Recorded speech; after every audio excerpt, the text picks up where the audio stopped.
Five, four, three, two, one.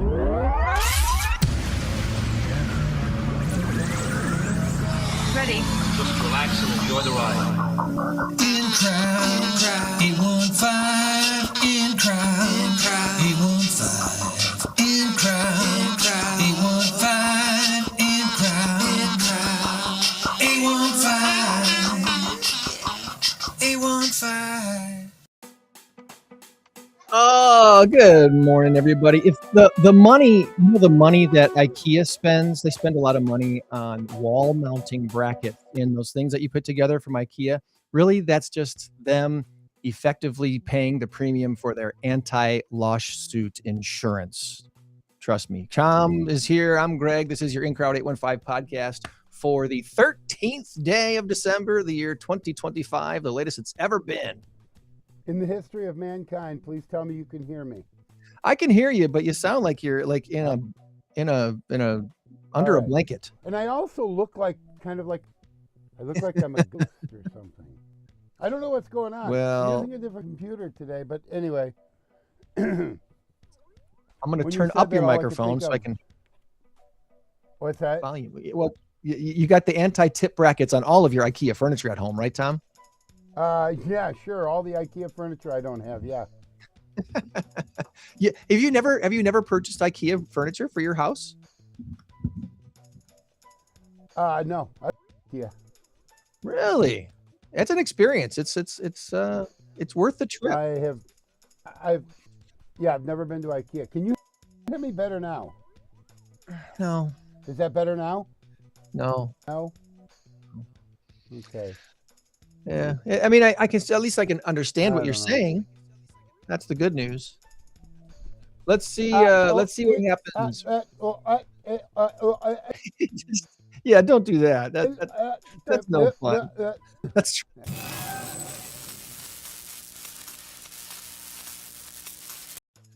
Our current race to 10. Is this correct? Is this a tech issue as well? Tom in the lead, a score of 5-3. What happened the last couple of weeks? How did you score 2 points? I know. 5-3. I have taken the lead on you. You have inside joke. Look from past episodes.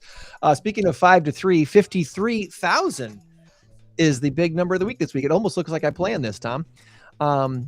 Ice cream or introverts is the answer this week to our big number of the week. And what is the big number of the week? It's just an article that I read this week that had a big number associated with it, and I was interested. So I put it in the show, and I try to throw Tom off with another story that might also have a number involved with it, to see if I can score against Tom's guess. That's the big number of the week. And I encourage everyone, Tom included, but he refuses. I encourage everyone, use your Google machine, use your search, your Bings, your Yahoos, whatever it is that you like to search with, and try to find the article that has to do with this big number within the last week or two. It's out there. I think you can find it. It might be a little bit obscure, but it's out there. Put your guess in the comments, ice cream or introverts. And this week we're giving away a $25 Landscape Connection gift card for someone who comments on the show this week. So this would be a great thing to have for your last minute Christmas shopping stuff. Great store. Landscape Connection, South Mulford in Rockford. It's a wonderful, wonderful store. They have their Christmas lights all set up. And their Christmas walk is a free thing to take the family through. Every year, Michelle and her team puts together this amazing Christmas walk. at the Landscape Connection, and it is a sight to behold, an experience to treasure. Bring the kids, bring the grandparents, and go check out the Landscape Connection and their stuff out there. Did you already? You're still playing with that? Oh, but you already sent me your guest, didn't you, Tom?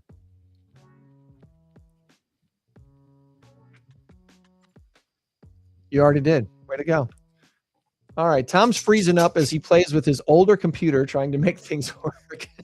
we do have a guest to get to today, and this guest is the curator of the Veterans Memorial Hall here in Rockford, which has been around for more than a few years. Mike's going to tell us about that. Mike Fredericksen joins us on the In Crowd 815 podcast, and good morning to you, Mike. Good morning, guys. How are you today? Oh, we're doing fine. How are you? You're at the hall this morning. I'm at the hall. I'm in what's called the post room here. This is kind of what I think one of the coolest rooms in here, because this is where a lot of the history happened. This is where the Civil War veterans used to meet, and so I thought it was appropriate we'd meet in here too. So they call that the post room? Post room because all the posts used to meet here, primarily the Guard Post, the Grand Army of the Republic, which was kind of the fraternal organization for the Civil War veterans after the war. They used to meet right in here, and we have some pictures even on our website. If you want to look at on the About the Hall page, you can actually see them standing. They would have been standing right to my right here. Okay. Well, before we get into all things Veterans Memorial Hall, let's learn a little bit about Mike Fredericksen. Okay, did you grow up in Rockford? What schools did you go to? What was your childhood like, Mike? I moved around quite a bit. I'm not a Rockford native. I'm ashamed to admit. I've only lived here probably about, maybe 10, 12 years, 13 years, something like that. Okay. Time is but a concept. I don't know. But I was born in Sioux Falls, South Dakota, and moved around quite a bit. My dad was an engineer. You know, he'd get laid off, and then we'd move to where the jobs are. So spent some time in Minnesota. This is my third stint in Illinois. Spent some time in Wisconsin, and as a very young man in my college days, I lived 5 years in Canada as well. So I've been moving around quite a bit. I don't really consider anything my hometown. The closest I'd say was Plainfield, Illinois, because I spent probably my last 8 years or so as a child there. So went to high school at Plainfield High School. Back then there was just one high school. Now they have about 4 or 5 of them. The city's really exploded down there, but yeah, that's it. So what high school did you end up graduating then from? Plainfield High School. Plainfield High School, which was the what? What was the mascot for Plainfield High School? Wildcats. Okay, I don't know that we can make fun of Wildcats, Mike or Tom. That would be a little scary, maybe, to mess with Wildcats. That might not be a great idea. We like to poke fun of high school or school mascots if we can, but because I'm a Warrior, don't mess with the Warriors, Muskego Warriors. Tom was East E-Rab or Jefferson Jayhawk? Jefferson Jayhawk, right? I think. Jefferson Jayhawk. There we go. Jefferson Jayhawk. Yeah. Yep. All right. So after high school, what was the career arc like? What ended up bringing you to the Veterans Memorial Hall? I went to Carleton University in Ottawa, Canada. I majored in psychology of all things with a minor in history. I actually originally wanted to major in history, but decided for some reason at that time I was really interested in psychology, so pursued that. After I graduated from college, we ended up moving back to Illinois. Actually, to Caleb. My wife went and got her master's degree there, so we were there for a while. Tried to find a job. Actually ended up in the rental car industry of all things. History has always been something I loved. I volunteered in museums even since I was a kid. And after about 5 years of rental car industry, I started a business with my mom called Goga Studios right here in Rockford. And then after that, I again was volunteering in a number of museums. Ended up getting a job at the Poplar Grove Vintage Wings and Wheels Museum. Had a role there as originally as part of their education director, then as collections manager, and then I kind of assimilated all the jobs there and became curator as well. And I did that job for between all the jobs and volunteering for a little over 10 years. Okay. There I moved on and went to the library for a little bit, but as I said, history always finds a way to call me back. And I've been involved in a number of museums on boards and other things, including Wings and Wheels, Tinker Swiss Cottage, and then the curator job opened up at Veterans, and I put a feeler out, and here we are. Nice. All right. All right. Can you Sounds hear better, me? Tom. That sounds way better, buddy. You can hear me? Good. We're good. I don't know what happened. I don't know. The internet's not been my friend today. Now I'm too bright. Way too bright. Blinded by the light. Oh, yeah. Oh, now the G shows up. There All right. we go. So, Mike, you spent time in Canada. You spent time in Minnesota, eh? Are you a Bear fan, Packer fan, Viking fan, or an Ottawa Rough Riders fan? You know, a little bit of column A. I was a Packers fan when we lived in Wisconsin. I was a Vikings fan when I lived in Minnesota. But these days, since I spent most of my time in Illinois, I regret to admit I'm a Bears fan. So, apologies. Boo. He gets patriated everywhere he goes. Go Pack, go right there. They were my formative years, so I kept on being assimilated to the culture. I guess I still have this old starter's Green Bay Packer jacket I used to wear in middle school. I remember. So all right, good for you. Good for you. Vintage now, right, Mike? That's vintage. Yeah, it's probably worth exactly nothing, but it's yeah, I was gonna say you get like $150 on eBay, probably. Yeah, baby. You don't know till you try. There's always somebody that wants to spend some money on stuff. So, well, I want to bring up the website for Veterans Memorial Hall and Museum, and Mike can tell us a little bit about the history of this amazing building downtown. What are the highlights, I guess, that you'd like to share with people when you tell them initially that you're involved with the Veterans Memorial Hall? Well, I have a slightly biased opinion, but I think it's the most beautiful building downtown. It's got that classic Greek revival style. You know, both sides are the same. It has the pillars on there. It's absolutely gorgeous. I think it really stands out downtown. Yes. As far as the history goes, it dates back just a couple years. You know, they started building this building in 1901. It was finished in 1903. It was originally called the Soldiers and Sailors Memorial Hall, and it was actually established through the efforts of Civil War veterans in the county who were wanting to put together a place for veterans to meet and store their relics, that sort of thing. It was one of the first buildings in the state that was built to honor all veterans, and we like to say we're the oldest museum in Rockford as well. Now, inside of our building, we have a grand auditorium, which is available for rentals as well. There's meeting rooms for veterans organizations. There are numerous exhibits throughout all three levels of our museum covering veteran stories, their relics, that sort of thing. And what I think is really neat about our museum is we've operated as a free museum since day one, and we are still free today, and we're going to keep that going for as long as we can. Now, one of the cool things about our dedication, this building was dedicated, as I mentioned, on June 3rd, 1903, and this actually brought sitting President Theodore Roosevelt out to actually dedicate the building. Now, what's cool about that is that was the first visit to Rockford by a sitting president ever. And he had some very nice things to say about the building. He said, no more fitting memorial hall could be erected to the men who fought in this. And I couldn't agree more. 1903? 1903, yes, sir. Man, okay. So, but he wasn't the only president to visit this building, correct? You know, as far as I know, he might. I know we've had other presidents in Rockford. I don't know if anyone's visited the Memorial Hall. I don't have the history on that. I admit that I'm still fairly new here and gathering all the history and knowledge that I have here. I started here in February, but to my knowledge, I want to say was it Kennedy that was when John F. Kennedy was campaigning? So maybe he wasn't president yet when he visited Rockford. Yeah, he came through here for sure. Yeah. He was campaigning though. Yeah. Yeah. I think there may have been other presidents, but again, I don't have the exact history. I'm not a Rockford historian by any means. So not yet. No. Okay. All right. So one of the things that got me a little bit more familiar with Veterans Memorial Hall was our Tinker Swiss Cottage event that we have there, the Tinker Ball at Memorial Hall that we've done there now for the last few years, which is a lot of fun, by the way. If you get a chance to join us, I believe it's in March. We put together the gals that run Tinker Cottage put together a wonderful old school style of dance thing, like a square dance type of a thing almost. it's a lot of fun. Good way to meet some new people and to do something that you can sit out and just watch, or you can participate and dance in and learn the steps and the moves. It's actually less dancing and more just choreography type things. But we've had a blast there doing that the last few years. So if so, you say it's free, but I'm sure, is there guided tours? Is there a set schedule for anything like that when people want to come and check out what's in the museum there?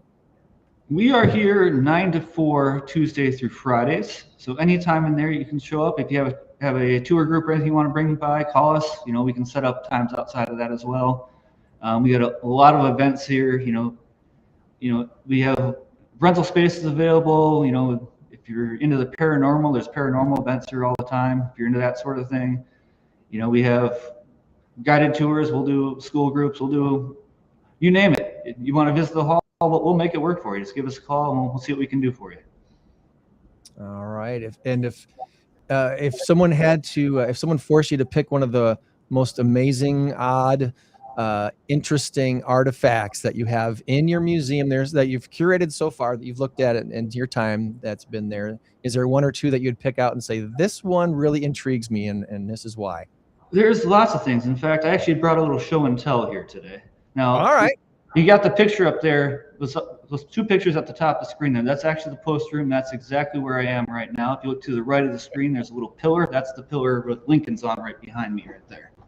So we are in that room today, and I thought it would be fitting, since we're in the post room, we're the Vietnam veterans, but I'm going to give it the white glove treatment here. I'm going to show you a couple of things that I think are pretty cool here. One of them is actually something that was donated to us this year, which was this really cool canteen that was carried during the Civil War, and we actually can trace it back to who carried it, when they carried it, and how they had it. And it was by a gentleman by the name of David W. Evans. He was a sergeant in the 8th Illinois Cavalry, and he carried this throughout the entire war. And it still has the fabric on it, which is really cool. And here's the curator nerd part of me that really gets geeked out about this. We get cool stuff that walks into our. I've worked in museums, like I said, for about 15 years now. So we have this, and when we walk in the door and they bring us a binder with all the provenance that's this big, that makes me very excited, because that has all the paperwork, all the tracing that there is to be done, and that, to me, that's one of the coolest things that we find. Now, also, it would be fitting to show a little weaponry as well. Oh, there we go. This is it's in very good condition. This is a Lee Enfield musket. It's a pattern 1853 model. These were the second most carried weapons during the Civil War, and the primary weapon of the Confederates as well. But the Union side did carry them in significant numbers too. Very cool rifle. See if I can lean back a little bit here. Yeah, once they made them that long, they got pretty accurate, at least more accurate. Yeah, at least more accurate. It actually does have an adjustable sight on it. So once they moved away from the really old school muskets, they found they could actually hit something with these, and it was actually worth aiming. But there's this guy here, and then one cool thing I found, which is actually part of a research project I've been doing the last couple of days, is we're actually planning, in the early stages of planning an exhibit on the 8th Cavalry. Now, this is a sword that we have in our collection. Now, museums are all about mysteries. Back in the day, in our records, we actually had listed that we had 2 swords that were carried by men from the 8th Cavalry. Now, I can't prove it definitively because those records have since been lost, but I think this is one of those swords.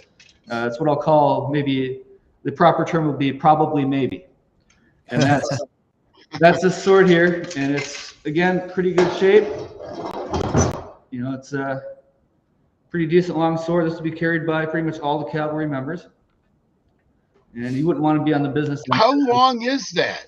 How would you carry that? I mean, it looks like it's 6 feet tall. Well, I mean, you are on. It's not quite 6 feet tall. I think it's like 53 inches or something like that. It's got to be close to 4 feet, 3.5 or 4. Yeah.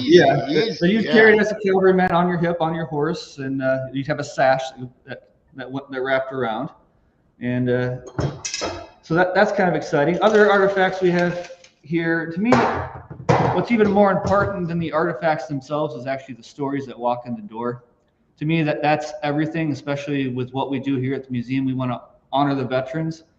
I've always had a pet peeve with how history is taught. They always teach it that, this battle happened on this day, and you memorize that the battle happened on this day. But to me, that only tells a very small fraction of the story. It's, every soldier that fought in that battle has a story, and each one of them has a different experience. And to me, what matters more than the dates and the place and even the artifacts is what those stories actually are, and what happened to these men and what they went through. And to me, as a historian, I feel that's how we relate history to people, is actually through those emotional connections. No one knows what it's like to fight in the Civil War, but you might know what hunger feels like. You might know what being scared feels like. And if you can connect those emotions to people, they're going to be much more drawn into history than Pearl Harbor was attacked December 7th. Pearl Harbor is, the date, but what were the men feeling while they were there? What did they go through? That's going to connect people much more than date memorization. That's my soapbox complaint for the day, but here we are. Yeah. To make things relevant, it's all about the emotions, the feelings. What were those people going through? What did they have to deal with? The fringe things that were going around, because obviously, everyone knows the big thing, like the attack on Pearl Harbor, but right. There were people brushing their teeth when the first bombs fell, right? Exactly. And I like to think of museums as we're solving mysteries every day. So a lot of times artifacts come in, you don't know where it came from, not necessarily what it is, that sort of thing. And so our job is to be able to become detectives, go through history, find out what it is, find out where it came from, why it's relevant. And then I think even the biggest part of our job, beyond being a caretaker and a researcher, is being a storyteller. Yeah. Because we have to convey those stories. We have to, make it interesting, make people, there's a lot of cool things, but people don't necessarily understand enough about it to care. So our job is to try to convey why they should care and why it's neat and why it's cool. And that's one of my favorite parts of the job, is that storytelling aspect. Yeah, absolutely. And we're looking at the page here with some of the featured artifacts that you have there. And I've been a lot of this year, Mike, I've been trying to incorporate AI into our show. So I've been asking AI to give me some questions to ask our guests. And one of the questions that AI gave me for you today was on artifacts. Oh gosh, where did it go here? The intangible artifacts. Okay. It says, the question that AI gave me: we often look at the big flashy items, the cannons, the uniforms, like the sword you just brought out. Often the most powerful items are the small personal ones. Is there an unassuming item in the collection, something a visitor might walk right past, that actually holds one of the most powerful or heartbreaking stories in the museum? Is there something small, seems insignificant, but it's got a really great story? You know what? That happens quite a bit here. And I always tell people when they go to museums, there's, maybe 5% of all the collections are actually on display at any given time. So there's, oftentimes the coolest and most powerful stuff isn't on display either due to space or, to protect the objects, that sort of thing. But one of those items actually came to me. I'll reference, we were doing a project in the spring this year. We were doing research on all of the Vietnam veterans who were killed in action from Winnebago County. And we made a whole kiosk about it. We went through research each individual guy, tried to find out not just, where they were in battle, how they were killed, but, who they were as people. And as we were doing that research, I was going through our collections, hey, maybe some of that stuff might have been donated here. Mm-hmm. And one of those items, there's a guy by the name of Larry McGee. Now he was killed in action in Vietnam. And we was going through our research, went through our collection software, did a search for his name, and found out we had an entire box full of things. And in the things, he had all these photos, all these pictures and letters and correspondence. Those were all powerful, but really hit me was he had this piece of poetry that was included in there that he had written when he was in high school. And it talked about how his fate was unknown and how, you never know what the future is going to hold, that sort of thing. And reading that art, it was almost like he had some kind of vision of what his fate might be. And that, it hit me hard. And I still think about that, almost daily. And I was doing that research in March and April, and I still think about it today. It's one of those things that just sits with you. Yeah. Yeah. The humanity of that one person. And I think a lot of what gets lost on us as just the lay people or folks that aren't maybe involved, haven't been in the military ourselves. Maybe we have family that have, but we often forget how young these young men were that went off to war, that went off to across the sea to do these battles. And it's, 18, a lot of 18-year-olds left their home in Northern Illinois and went across, the world, the other half of the world to fight a battle. They had no clue what they were doing other than defending freedom, right? Yeah, it's a lot of people. I mean, I'm guilty of this as well. I never served in the military, but family has. I'm sure most people have served. But one thing that when I was doing that research, I think the average age for Winnebago that was killed in action was around 23 years old. But what really hit me doing that research is not only that, is how many of those families sacrificed. You think about the soldier giving his life, but all those families, they lost, a husband, they lost a son, they lost a father in some cases. And there were several cases we were doing research. There were several of those guys from Winnebago County that were killed that had kids they never got to meet. And as a parent myself, it hits me like a ton of bricks. It's powerful stuff, and that's why I think what we do here is important. Is we are able to keep those memories alive and make sure people don't forget about the sacrifices that have been made by veterans. And we've been talking about wartime veterans and killed in action, but those who served during peacetime as well, they all sacrificed as well and deserve to be honored just as much. So, yeah, their time and talent was spent doing something they wouldn't learning something that they hoped they didn't have to put into practice. Exactly. Right. So the other thing I like to ask AI about is a funny or odd question to ask our guest. And so it usually gives me three. I get three questions, and sometimes one of them is actually pretty good. I think this one's pretty funny. And being a museum curator that in this work that you've done for years now, this probably has actually crossed your mind. I'm hoping this actually has crossed your mind. Now, be honest, Mike.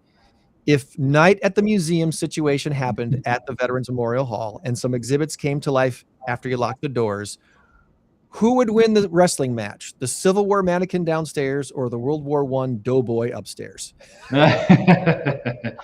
Well, I got to go with the doughboy. The firepower there is going to be immense. That's kind of a terrifying thought in here of things coming to life. I just envision a wrestling match, so I'm going with the Civil War guy. That's true. Wrestling, those guys. A wrestling match, not a gunfight. Yeah, I think you might have a point there. The thinking about that, the idea of things coming to life here, we got all the weapons. I just picture all these Civil War bayonets, like 2 feet long, running around and jabbing at each other. Yeah. The artillery shells in here, man.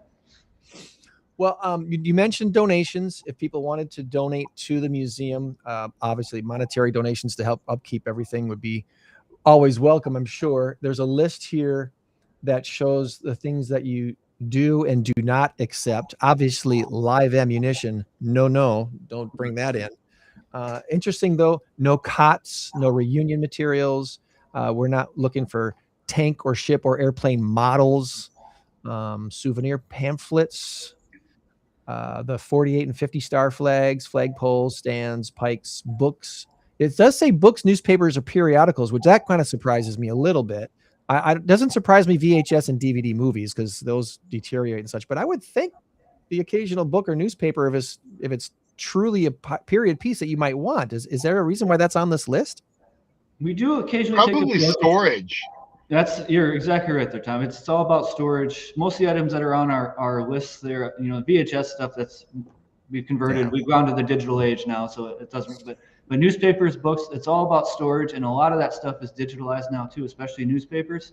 So it just takes up space, and space is a premium. It keeps us from bringing something else in that might be cool. So, but most things on that list, things like, I'd add Foot Lockers to that list too, because we have dozens of Foot Lockers, and they take up a lot of space. And having one more doesn't necessarily enhance our collection. So we try to look at that. Stuff like live ammunition is pretty obvious. We don't need that around. But we're always looking for things. Especially our mission here is about Winnebago County veterans. So anything associated with Winnebago County veterans, medals, uniforms, especially stories. Send us their stories in.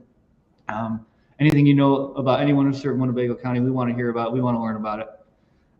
And you never know. We might end up having a story told on a wall in here sometime. So that's the kind of stuff we're looking for. Nice.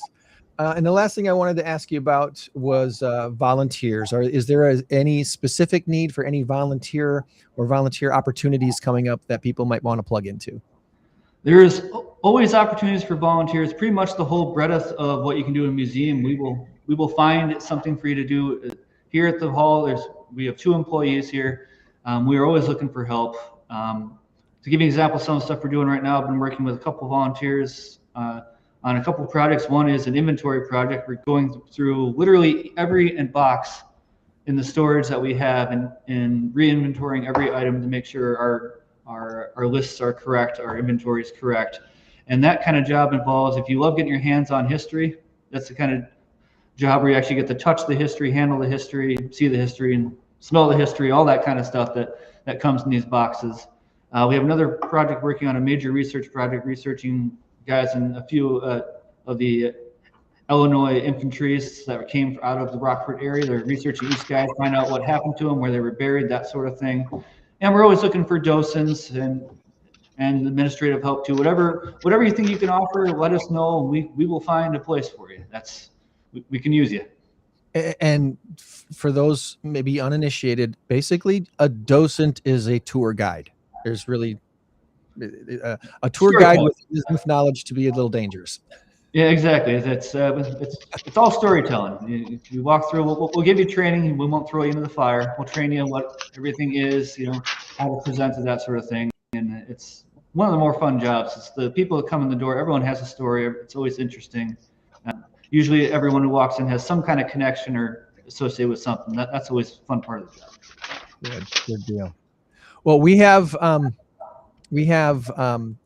the link hopefully showed up in the chat stream. I'm having some issues technically with putting some stuff on the chat stream today, but veteransmemorialhall.com is the website to go check out all things Veterans Memorial Hall Museum, downtown Rockford. And it's really worth going in and checking out if you ever get a chance to go down and have Mike or one of the docents give you a little walkthrough and tour the place. You said Tuesday through Saturday? Tuesdays through Fridays, our usual hours from 9 to 4. 9 to 4, Tuesday to Friday. Awesome. Okay. And is there anything that we did not ask you about today that you wanted to make sure we touch on before we move on to our Tom's Trivia? Yeah, I would like to invite people actually out to Nicholas Conservative Gardens. They have this Mississippi Station model train set. I don't know if you've seen that. Yeah. But this year, we actually have a model made of Veterans Memorial Hall, and it's absolutely cool. It's made out of wood. It looks amazing, and I would encourage you all to come out there and check that out. They got the model trains like going through a bunch of Rockford area symbols and locations, right? This year. Yeah. There's the Coronado Center. There's the Buyer Stadium ticket booth. There's a train station. There's some the Mississippi the band thing. I forget what that thing's called. Band shell there. Yeah. There's a bunch of cool stuff there. It's all Rockford specific monuments and buildings, and it's really cool. And we're very honored that we were represented there this year. So awesome. please check it out and go see it, and then come visit us. And then visit Veterans Memorial Hall and get all the information on veteransmemorialhall.com. All right, we're going to bring our next guest on in just a minute, but don't go anywhere, Mike. We need your help with a little bit of something that we'd like to call Tom's Trivia Challenge. It's time for Tom's Trivia Challenge on the In Crowd 815 podcast. Good luck.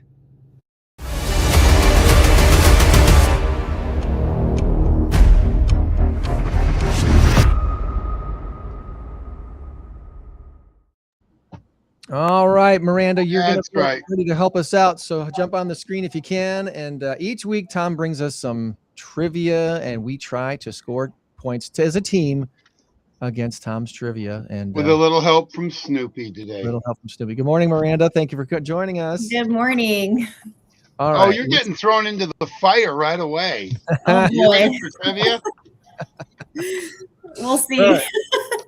We'll be All righty. GABA-A-Alliance next, but first our weekly Tom Trivia. What do we got? 7 questions. I want to get 4 points, guys. That's my goal every week, is to get 4 out of the 7, and then I'm pretty happy. So let's do this together. All right, there's a holiday coming up. What is this holiday? My dad's birthday, No, really? Your dad was born on the 25th? the 20th. Oh, the 20th. Okay. All All right. right. Today. All right. Well, anyway, yes, Christmas. It is Christmas trivia today. It shouldn't be too difficult. You should ace this whole thing. Now the pressure is really on. All right, here we go. First one. These are all Christmas movies. The first couple of them are A Christmas Story. In the window of the department store, Ralphie sees the gun he wants to buy. You know, the one that he would eventually shoot his eye out with. What was the name of the grocery or the department store? Was it Higbee's or Woolworths? We know it wasn't Walmart. I mean, Once Higbee's again, in the is weird, window right? But of the department store, Ralphie sees the gift, the BB gun that he wants to buy. What was the name of the store? Was it Higbee's or was it Woolworths? I haven't watched that movie. It's been a long time. Not in its Yeah. entirety, anyway, for quite a while. So, I mean, Woolworths was a definite store. Higbee's probably was too, but I don't remember where he was looking at the Red Ryder BB gun. I don't know. You got a educated guess? I'm gonna say the first one. Woolworths?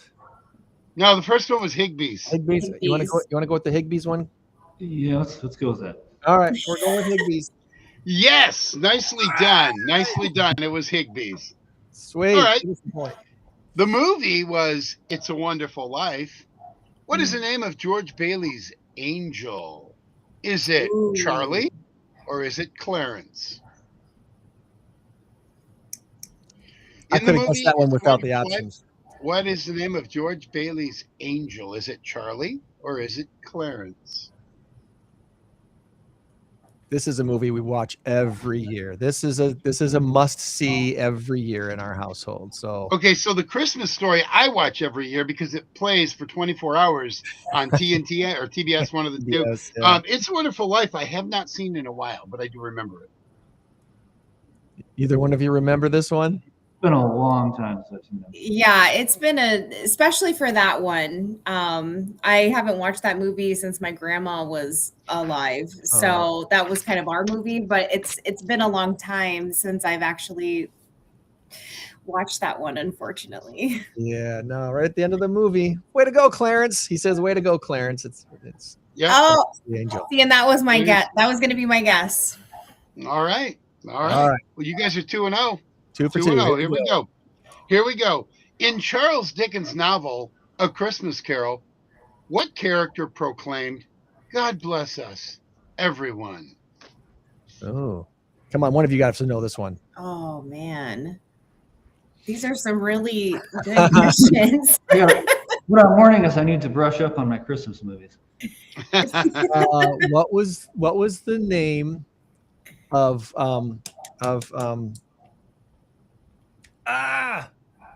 Bob Cratchit's son?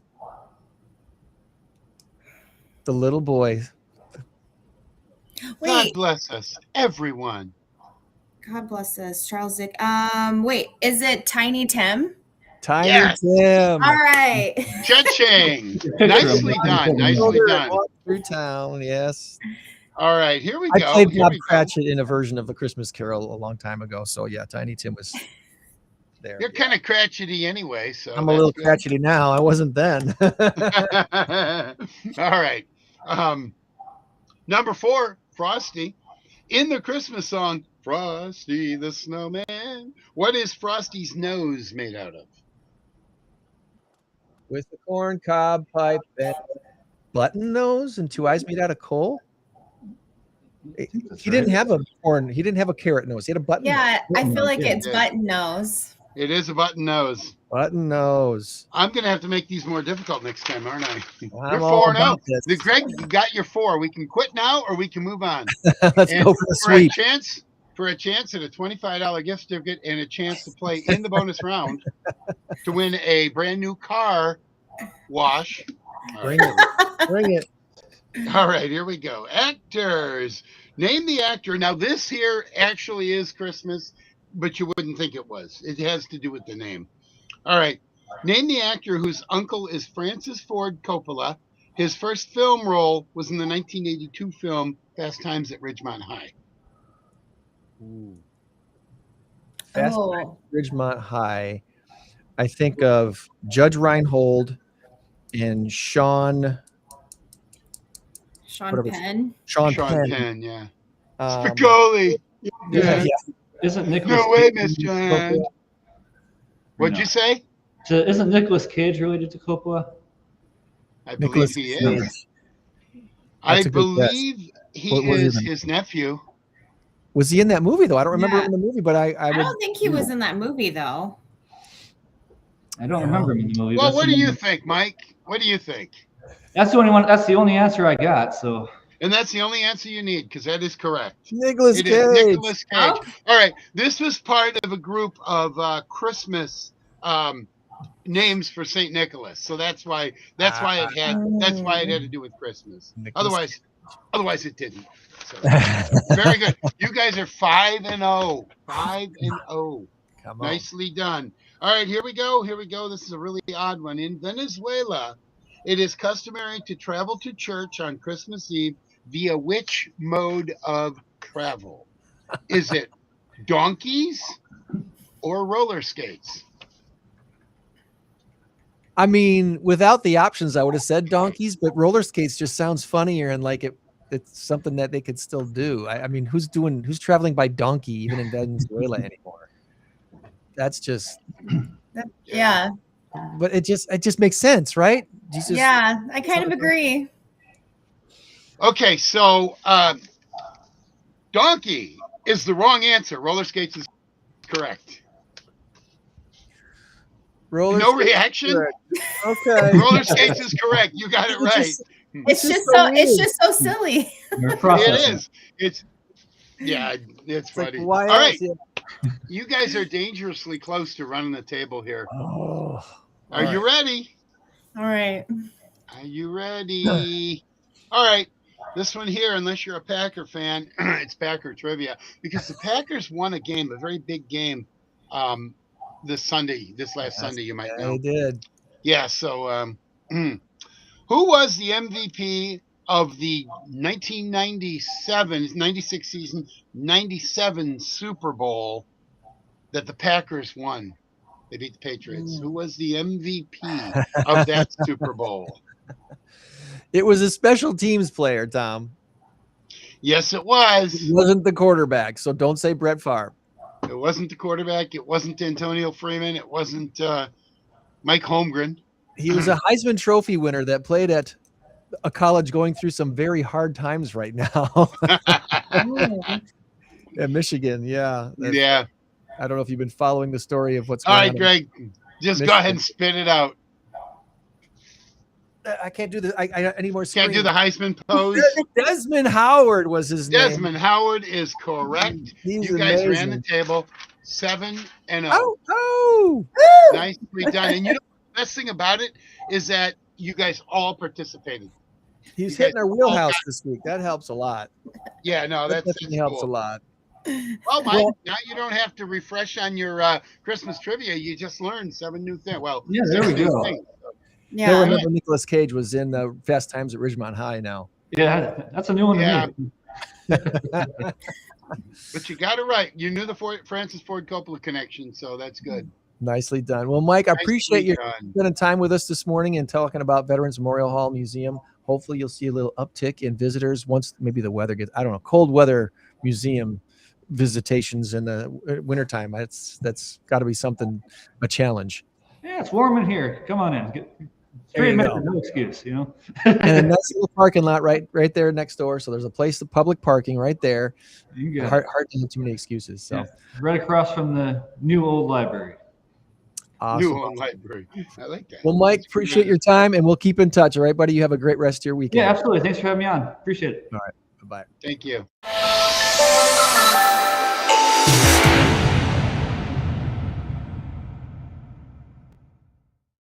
All right. Switching to all things GABA-A-Alliance and our new friend, Miranda Cox. Thanks for jumping on with us today, Miranda. Oh, thanks for having me, Greg and Tom. I appreciate it.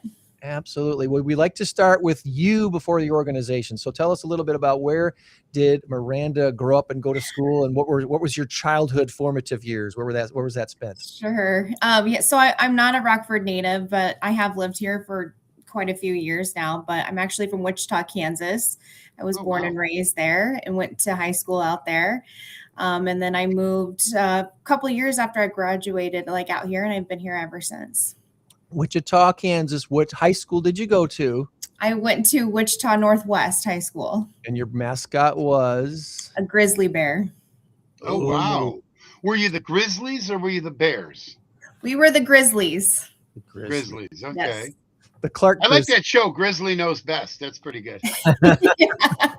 Just kidding. Okay, so being a Grizzly high school graduate, was there like a chant or a school song that you guys were really excited about when it was time for basketball or football season or anything like that? Was there a thing? There was an alma mater, but it's been so long that, and some of my friends might kill me because I was a cheerleader and I completely forgot about, I can't remember the song for the life of me, but I do know the one from my 5th grade elementary school. I can remember that one, just not my high school one. Grab your pom-poms. We'd like to see it.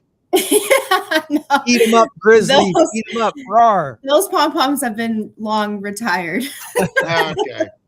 Well, okay, so post high school, tell us a little bit about your career arc and what it ended up leading you to that area. So that's a very interesting one. I'm actually, I didn't, go to high school or didn't go to college, right out of high school. I kind of needed some time to mature, I guess you would say. Okay. And then I went to Rock Valley College. I'm getting there. Yeah. So when I went back, I went to Rock Valley College and I got my associates, and I also got my CNA certificate there. And then I worked in sales for a while. I actually worked at Gustafson's Furniture for quite a few years, about 5 years in my early 20s. And then I became a mom. So I took some time off and got my bachelor's in forensic psychology while staying home and taking care of my daughter. And so that's kind of my educational background. And with my daughter, kind of came some other things too, and put, the rest of my educational things on hold so that I can be like home and available for my daughter. So your years, I bet your years at Gustafson's produced some very funny stories. You've had people come into your store, because when I first came to Rockford, my first job at Rockford was at Big Sur Waterbeds. I don't know if you're old enough to remember that there was a waterbed store. I am. Right across the street from Lino's over here, not far from where I live now. I moved to this area now. But the people that would come in there shopping for beds, there's some stories. It cracked me up. Is there anything you'd be willing to share without sharing names? I mean, I'm just curious. Yeah. No, names are just fine. We don't mind. No, I'm kidding. So Gustafson's used to be on Riverside. Yeah. And that area itself can be quite colorful because there used to be, the bus stop was kind of right in front of the store, that has all the big glass and you can see everything. I do particularly remember helping a couple find a mattress. They had like the as-is department. And this lady was just kind of, hooting and hollering outside. And then all of a sudden she just takes her clothes off, like right there, and kind of doing some crazy things. And, it's awkward because you're like, where do you go? Like, oh yeah, this mattress is this and that. And like, oh, look at that. There's a naked lady. Waiting for the bus, Yeah. So the owner fought very hard to get that bus stop moved towards the street and not right at the store. So that's just one of many. I live in the area. I live off of Halstead on Church. Okay. And so I'm about 8-10 blocks from there. I go to that McDonald's all the time, and it's quite a place. Yeah. It is. Yeah. There's a nursing home. I think that's right across the street. And then we had an escaped patient that came into the store once too. I mean, I've got stories for days. There's just a lot of interesting things that happened. Do you ever have anybody come in there going, would you take less for this mattress? No, we're a retail store. It's not a flea market. Do people try to do that? Absolutely. Yeah. And when you're buying an as is mattress, there's usually, there's some there's a wiggle room in there because yeah, it's right. already damaged. But the other ones, it's like, yeah, it's hard to explain, like it's a manufactured set price. So no matter where you go, it's going to be the same price. So yeah, it's that was always kind of a struggle at times. That was probably a little bit predating a whole lot of this internet shopping. So there was a little less comparison. Back in those days, the store was the store, and that's what you got. So exactly, yeah. All right. So so for those who I completely was unaware of the GABA-A-Alliance until earlier this year. So for those who have never heard of what GABA-A is, how do you describe it to someone who's asking you for the very first time and doesn't have a clue? Absolutely. So it is hard to, explain. There's a lot that goes into it, but basically, so everyone has GABA receptors in their brain. The GABA neurotransmitter is the most abundant neurotransmitter that's in our brain. And so the receptors help kind of keep the brain like calm and balanced. And so they're like the brakes that your brain needs for all the activity that's going on, right? It kind of slows down all of the processes that our brain receives. And so when someone has, genetic change that disrupts, that process, it can lead to the signals can get like out of sync, and that can lead to challenges like developmental delays, intellectual disabilities, and the biggest thing is epilepsy, right? Because you have overexcited neurons, and overexcited neurons can create epilepsy, because that's essentially what happens in epilepsy is an overabundance of neural activity in the brain. So overstimulation.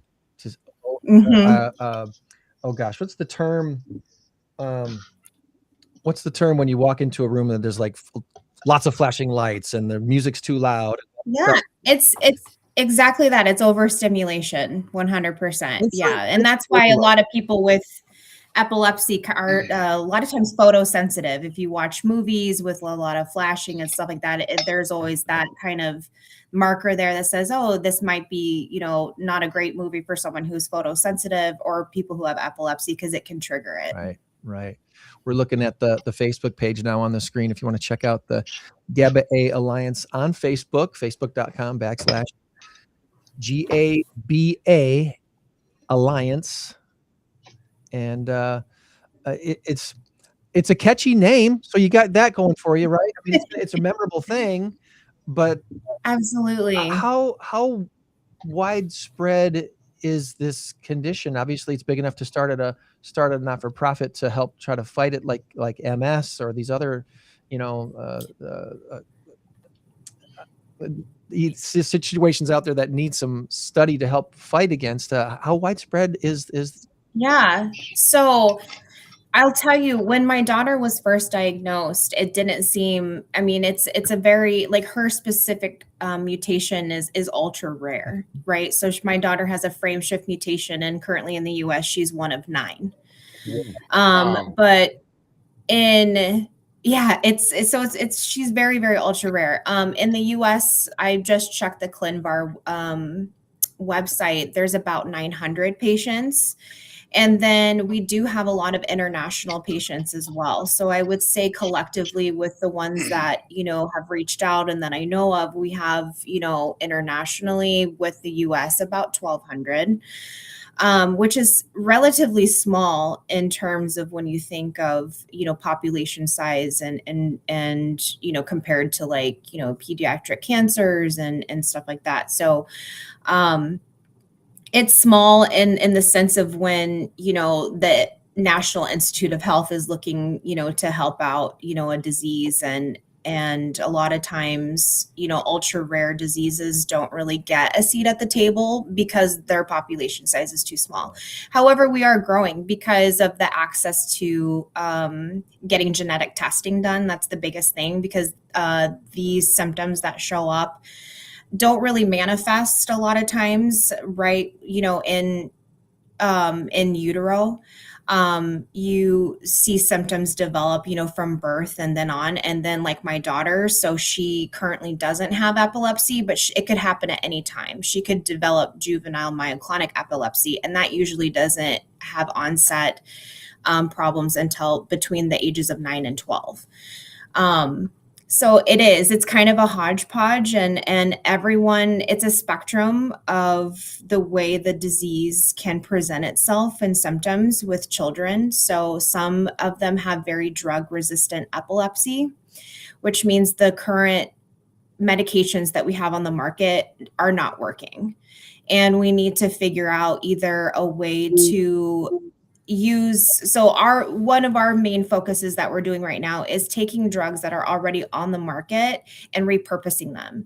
So it could be even a drug that's not used for epilepsy, but the chemical compound might work very similar in helping to kind of reuptake, depending on the type of mutation that they have, but helping kind of guide that protein and getting it to work correctly. So it's a little bit cheaper and faster than trying to develop a new therapeutic treatment, which can take 15 to 20 years. And some of these children don't have it.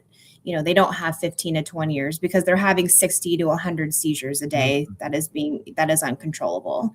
And they're completely dependent on their parents, and they're nonverbal, and they can't feed themselves, and they can't walk, so, and that's a spectrum. That's kind of like the worst case scenario. There are children that have, therapy is wonderful. We started early intervention right away with my daughter, and those therapies do work, but there's only so far that you can get when it's a neurological thing. Sure.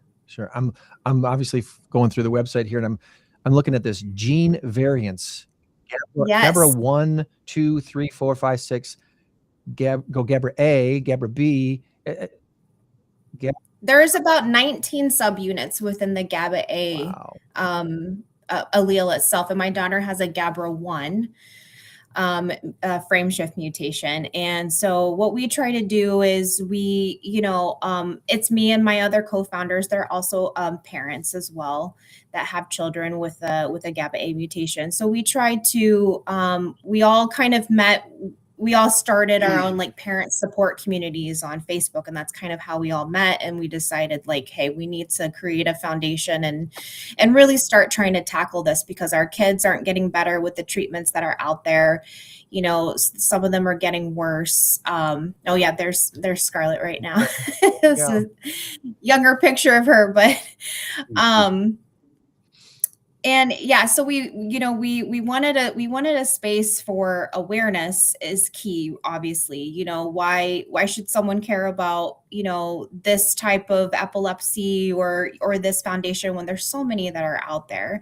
And our biggest thing is just awareness about the disease and the onset of symptoms. And then we wanted to have a place for parents to go to as well. Because I know when I was, when we were diagnosed, there was nothing. There was no community. There was not even like a overhead, community of anything, there was nothing out there about it. So we really wanted to have a space also for parents who were newly diagnosed, because we knew how scary and isolating that could be in the very beginning. And then also any type of data that's out there, we want to have that available for parents to look at and see, if there's a correlation, between symptoms, and have a place for all the parents to connect to talk about it. So it's a very interesting topic, because we all know somebody affected with cancer. We all know somebody affected with Alzheimer's. We all know somebody affected with a lot of these other things. But for someone to know somebody affected by this, it's a pretty narrow, slim thing, but it's there, and you obviously you're touching some families across at least the country, if not the world, who are dealing with it. Have you found that this is something that is somewhat regional, or is it all over the globe? It's really globally. It's funny. So when I first kind of started putting everything together, or just, like understanding my daughter's diagnosis and seeing, I thought, oh my gosh, we're one of 39. This is crazy. Like, how does this happen? And then I went home and researched as much as possible. I kind of became, the expert in my daughter's, disease. And so I just started like on Instagram, like I would post photos of her, and then I would just put like hashtag GABA-A or, this or that. And then eventually, a mom reached out to me and said, hey, my daughter has this. That's so crazy.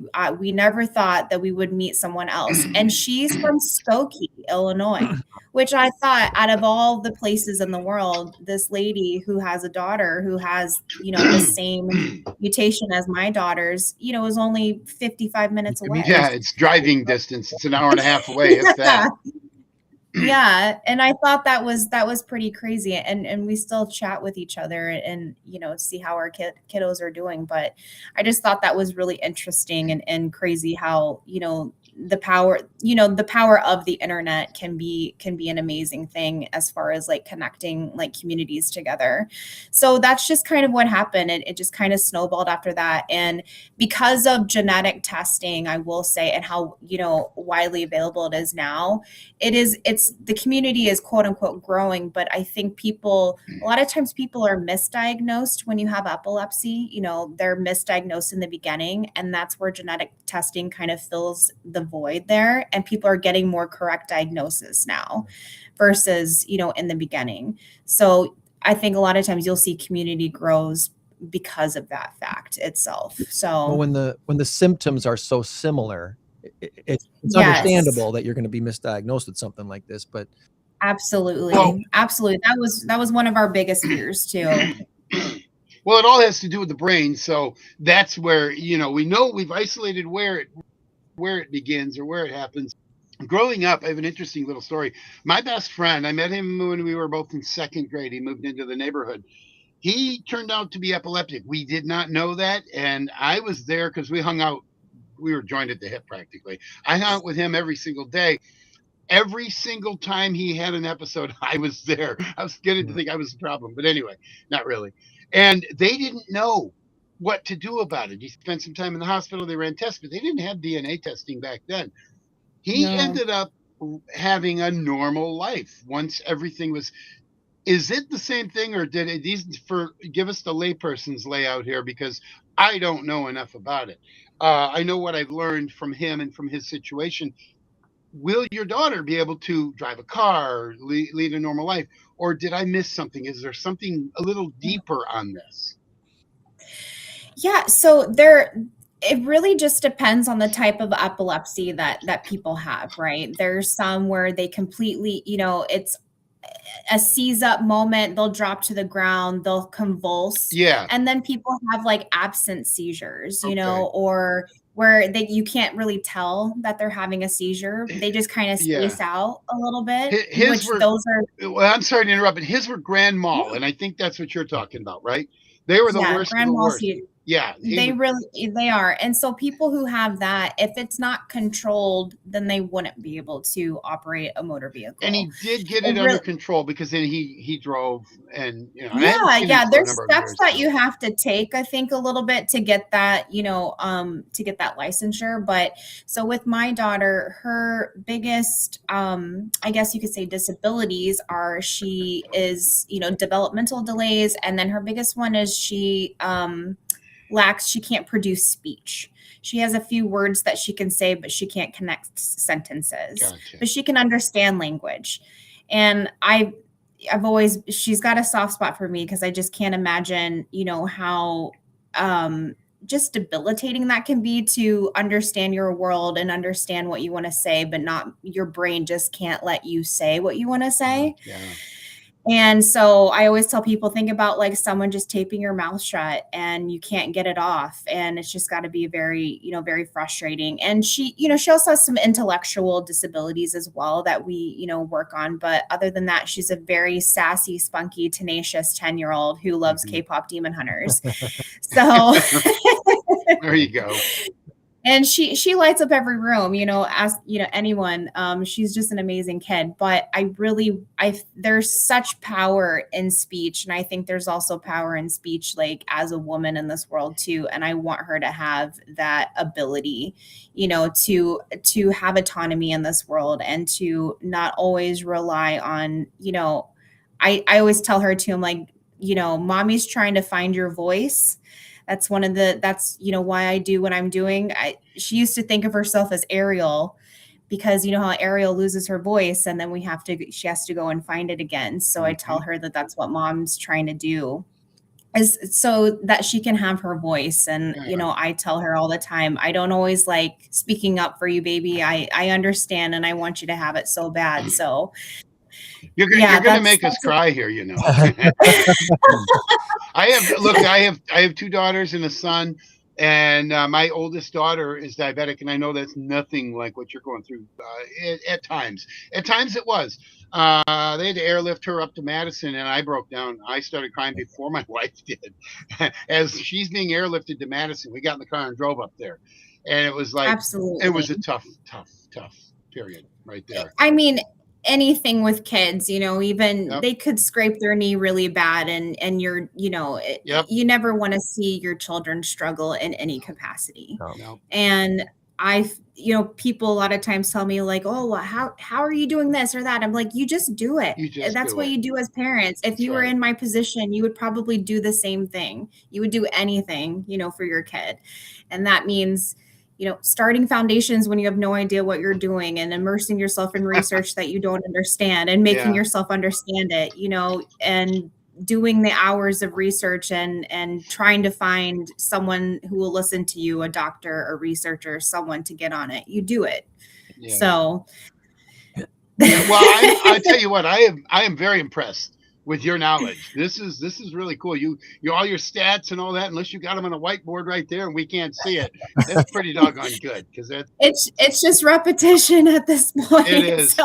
It is. Don't sell yourself short. Don't sell yourself short. I think you're pretty bright. So that is awesome. You. And God bless you for what you do, because anytime you said it succinctly. We love our kids. I don't know if you said it exactly like that, but we all have kids. We all love our kids. And when the scrape on the knee, I remember my son, I don't remember what it was, but he had something and he was really hurting. And I just gave him a big old bear hug, and, and we went for ice cream. I don't know. Wish you could take it away. I would take that scrape on the knee for you if I could. Yeah. So. And so that's that, she's the biggest motivator. And I tell her, I'm like, I'll stop once I take my last breath. I'll never quit trying to find her something that'll just give her an ounce of relief, And this sounds like a statement, but she gives you a purpose in life. And I know that no matter what, even if she was, bright-eyed and bushy-tailed and everything was just whatever, it would still be the same thing. But knowing you have somebody that depends on you, it's almost like, and this is a weird analogy, but I got a cat who's 15 years old, and he's the most amazing cat in the world. I come home, I sit down, boom, there he is, right there. I'm his go-to guy, and she's her go-to. You know what I mean? I'm not equating her to a cat, but No, but I understand the sentiment 100%. Yep. It's great to be loved, needed, and wanted. Yep, there. Over here. I don't think is that Veda? Veda's laying here on her blanket, and she's. Veda barked at me the other day. I was at Greg's house. Yeah. Veda barked at me. I was a little leery. It was like. So she's a rough one with strangers. Before I forget, I want the Waldom Electronics logos over my shoulder. I want to thank Roger for alerting us to who you are and what you do. Because before Roger from Waldom Electronics brought up this, I had never heard of it before. In fact, when he did, my first question was, are they local? Is there really a local connection to the GABA-A Alliance? Because I've never heard of it. And he said, oh, yes, there is. So He's definitely gotten an earful of me talking about stuff. So. Good. Yes. Well, Miranda, because now you are. Sorry, Greg, I interrupted you. Just very generous company. That's all. I want to make sure I shout out to Waldom Electronics. Absolutely. Miranda, since you are now a trivia expert, we do trivia on Wednesday nights. You could play on Greg's team. Come help In Crowd 815. Yeah, we got to In Crowd 815. I don't know how. I mean, so I went to the mass karaoke, and I thought I was going to do pretty well, and then that second round, Tom, you got us there in that second round. I'm sorry. We got to separate teams somehow. That's how. Yeah, right. That's right. Separate the haves from the have-nots. What were some of the questions in the second round? I can't remember. I love the feedback. If you remember me saying, I want your feedback. If you want to tell me I'm awful and I suck at trivia, I welcome it. I want to know because I want to make it better. You can't have 12 teams tied with perfect scores. That's just the thing. That's true. I think there was one. The biggest curveball was it was something about someone's name in a commercial. Oh, and yes, progressive commercial. I was like, Dr. Paul, Dr. Phil, Dr. It was like, what's the doctor's name in this commercial? And I was like, that turned out to be the best question of all because everybody's like, oh my God, what is his name? Dr. Rick. Dr. Rick. And then everybody said, oh my God, of course. And like one or two teams got it right. That commercial runs. It was not us, I'll tell you that. That one I was particularly proud of. Not because everybody got it wrong. I don't want anybody to get questions wrong, but I don't want everybody to get everything right. Nobody got it right. Like Greg says. Right. Like Greg says, you got to make them somewhat difficult. Yeah. But I thought, wow, that is a good question because it shows how well people are tuned in. When I'm watching a football game, I'm not watching commercials. I grab the thing and mute. I don't care what I'm watching. I could be watching Forensic Files. Mute every time the commercials come on. So I see very little commercials, but I have that brain where I retain weird things. I cannot remember what I had for breakfast, but I retain the dumbest, weirdest things. Yep. So absolutely. So consider this your formal invite to Wednesday night trivia at Louis. All right, I may take you up on that. I might have to freshen myself up on some if you throw some. Oh, that's right. You'll be part of a smart team. Greg's team is starting to climb the ladder. They took second a couple of weeks, about 3 or 4 weeks ago. When my wife's friends show up, we actually make the top 5. But without them, it's just usually me and Christy, and we're lucky to not be last. Yeah, it's tough. It's tough to do trivia with just 2 people. Yeah, it really is. Yeah, it really is. So I can imagine. Well, so Miranda, you can become a superstar at trivia, just like you're a superstar at GABA-A. Come and help us out. Now, I like with our previous guests, like Mike over at the Veterans Memorial Hall and Museum there. I did ask AI to give me some questions for you today, Miranda. So let's see if our Gemini AI has gotten anything good here for us. It took a look for you, and it said something about you being a certified genetic counselor. Is that true? Oh, no.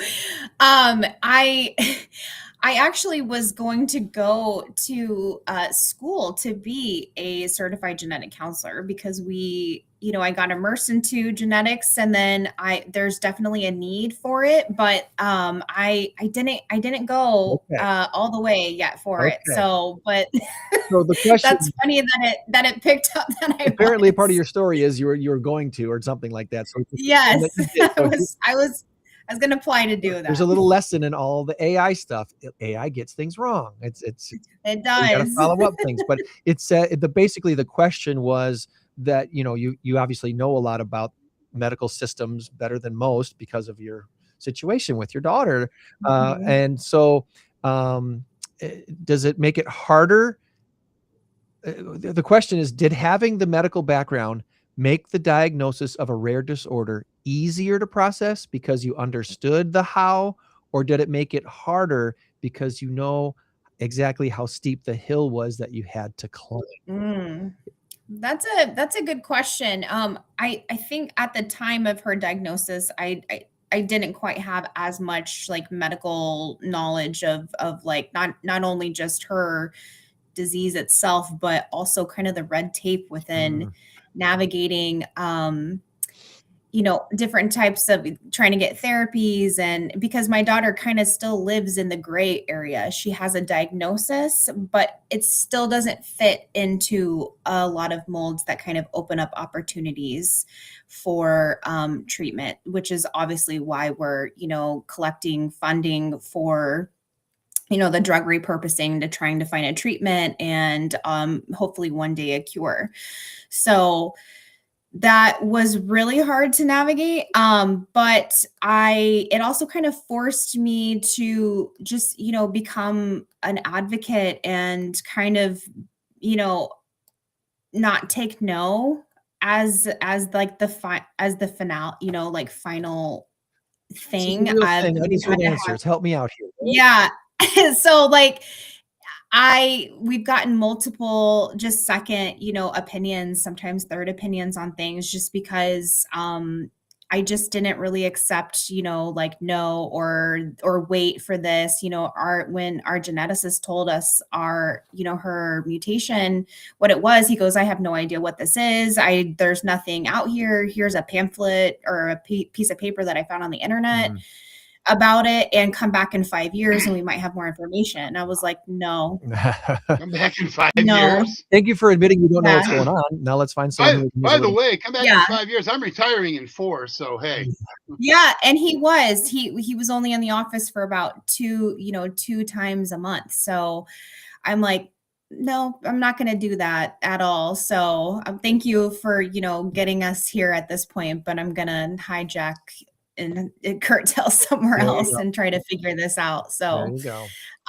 Yeah. And I used to be a very introverted person, but this has kind of made me a very extroverted person, just to knock down those doors for her. So it's been a blessing, and I am grateful for, where I am and the connections that I've made, the people that I've met over the years, the people who are willing to listen to our story and want to help.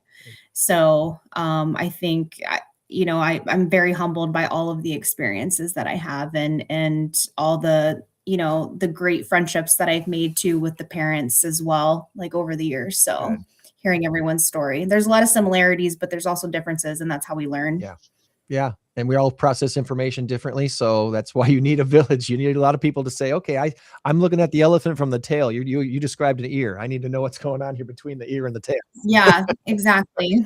So speaking of animal, go ahead, Tom, you got a question. Well, no, it's completely off track. While I was thinking about it, you're not getting away until you tell us who you root for. Chicago or Green Bay or Kansas City Chiefs. Now you're from Kansas, and Kansas City Chiefs are from Missouri, so. Yeah, well, I'll tell you one thing. In Kansas, you're either a Chiefs fan or you're a Dallas fan. Yeah, we don't want that. Nobody wants and that. So my family is a Dallas family. There we go. There we go. I knew Tom would love that. Yeah, sure. Why not? We'll just let that slide. But what about you? We'll have you kind of remained a Cowboy fan? It's okay. Yep. Okay. That's all right. Yeah. I don't hate the Cowboys. I don't like Jerry Jones, but I don't. Everyone hates the Cowboys. Because it's America's favorite pastime to hate on the Cowboys. Yeah, I know, because they've always been such a winning organization. They came into the league in 1960, and by 1967 they were challenging for the Super Bowl. So that's pretty doggone good. And then Jerry Jones comes along and he luckily wins 3 Super Bowls. He inherited in 4 years, because he inherited all of these draft picks and all of that. I mean, they were 1 in 15 the first year, but he got all those draft picks from a stupid trade with the Minnesota Vikings. But anyway, and he hasn't won anything since. I think they've won 1 or 2 playoff games in 30 years. So Jerry must go. Yes, every Dallas fan has said this for years. I have a personal friend who lived in Dallas, and she knew Jerry Jones. She didn't know him well, but she'd been to a few parties at his estate, because she was in an industry where, whatever. And she said she had some stories like you wouldn't believe about Jerry Jones. Anyway, not for here. It's just typical Jerry Jones. That's all. Anyway, Back enough of to that. elephants and animals. The second, yes, the I'm second sorry. question that AI gave me was called the zebra hunt, because in medicine, rare diseases are often called zebras. As in the saying, when you hear hoofbeats, you think horses, not zebras. Well, you, Miranda, didn't just find a community; you had to build one because it really didn't exist when you found out about Scarlett's situation there. So the question says, I know you started with Scarlett's Village before expanding to the GABA-A Alliance. When you're dealing with a disease so rare that even many doctors haven't heard of it, the isolation, that can be tough. Can you take us back to that first moment where you connected with another family who was going through the exact same thing? You mentioned the family in Schaumburg. Was that the first family that you were connected with that you're like, oh, they're doing the same thing that we're doing? Yeah. So I remember when we first met, it was almost kind of relieving to finally meet someone else and this happened. And we, it was like, oh my gosh, like tell me about, because her daughter was slightly older than my daughter. And so it was like, okay, tell me about like their symptoms. Like what was it in the beginning? How was your pregnancy? Like we kind of did what we now call natural history, which is kind of what you need when you're trying to find treatment solutions. Doctors need it, researchers need natural history of the disease of their patients. So you're collecting all of the history, when you go to the doctor and they're like, well, does this run in your family? Does this run in your family? How long is this? That's collecting natural history, because they're trying to keep all of that data compiled. And, if something were to manifest later on, then they have a backlog of everything that's been going on in your family and what you're, have gone through throughout the years. So that's kind of what we were doing, is collecting natural history. We were talking about, early onset symptoms and how things are doing now, and like what medications have worked and what hasn't worked. And we just were talking about that. And then I'm like, okay, great. Like, I hope we stay in touch. Like, let's try to get our kids together and stuff like that. So that kind of, just started everything. And then, we started the parent support group, and she was one of the first members, which was fantastic. And, it just kind of started from there. So it was definitely a relief. And it was just kind of like, I don't know, like I just felt like a weight kind of lift off my shoulders. Finally, a ray of light. Else out there. Yeah. Finally, I'm so sorry.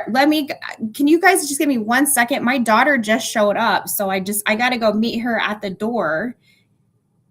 If we need to let you go, we'll let you go. I'm so sorry. She just got here.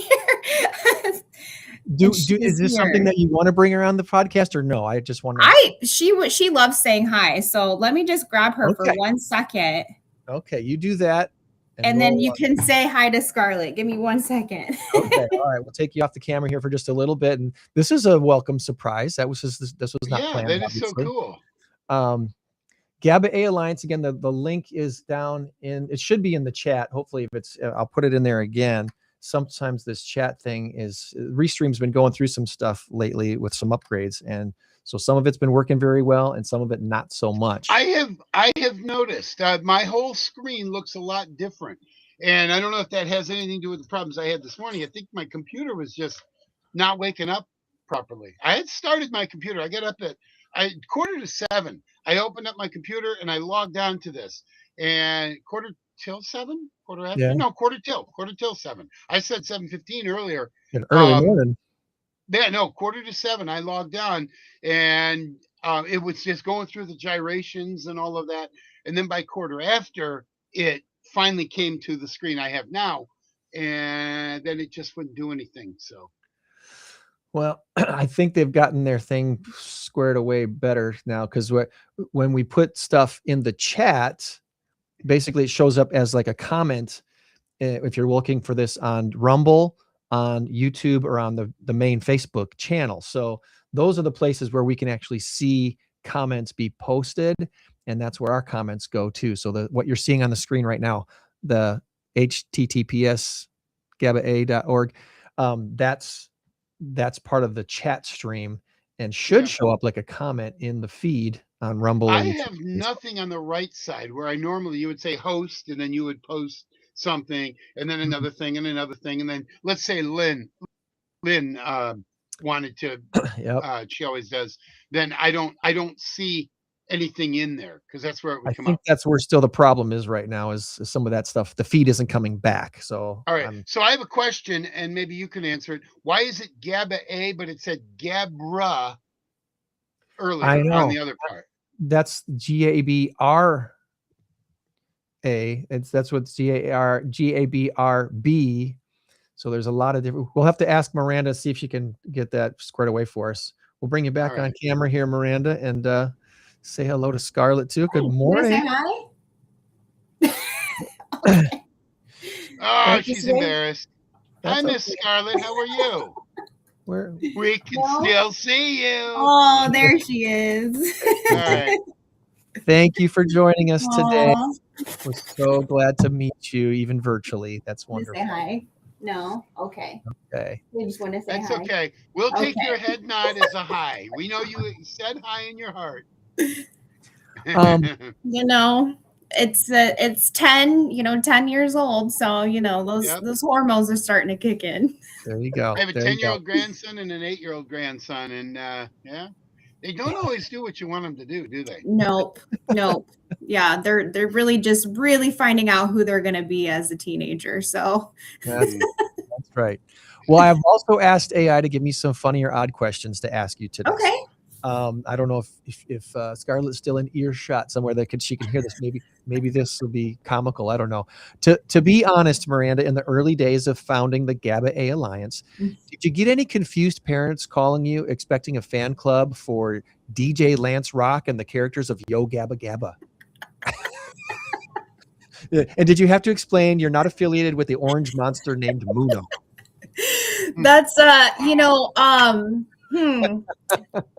I did not get that one. No, but I can see where someone might get a little confused about what we're affiliated with. I can only imagine what Roger thought the first time he brought up GABA-A Alliance to me, and I was like, "What?" You're like, "What? GABA? What? What is it? What is that?" And Tom was asking while you were attending to Scarlett there, the gene variants, GABRA. Why is it GABRA and GABA? Is there something that we're missing there? Yeah, that's a really good question.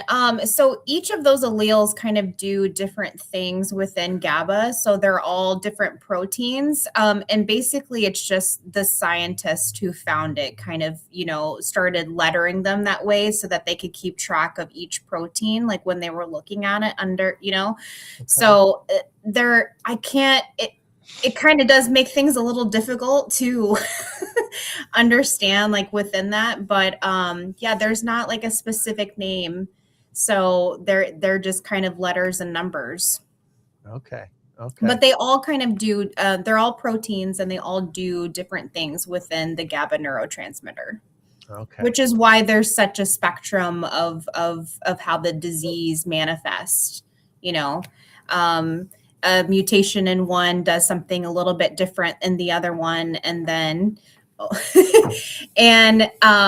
the great thing about therapeutic treatments though is that if we find something that works in one, it should be able to piggyback and help other ones, even though they might look different. So that's the great thing about, if people are donating, it'll go and it'll help an array of different mutations, and it should work.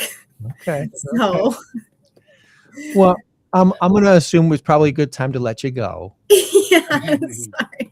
No, bless your heart. Well, thank you for sharing. I'm glad we had as much time as we did together. Yeah, thank you guys so much for having me on. And if anyone ever has questions, I can give you my email. I mean, I'm always available. Our contact information is on all of our websites too. So I always take calls, emails, all of that. We're pretty much an open book over here. Awesome.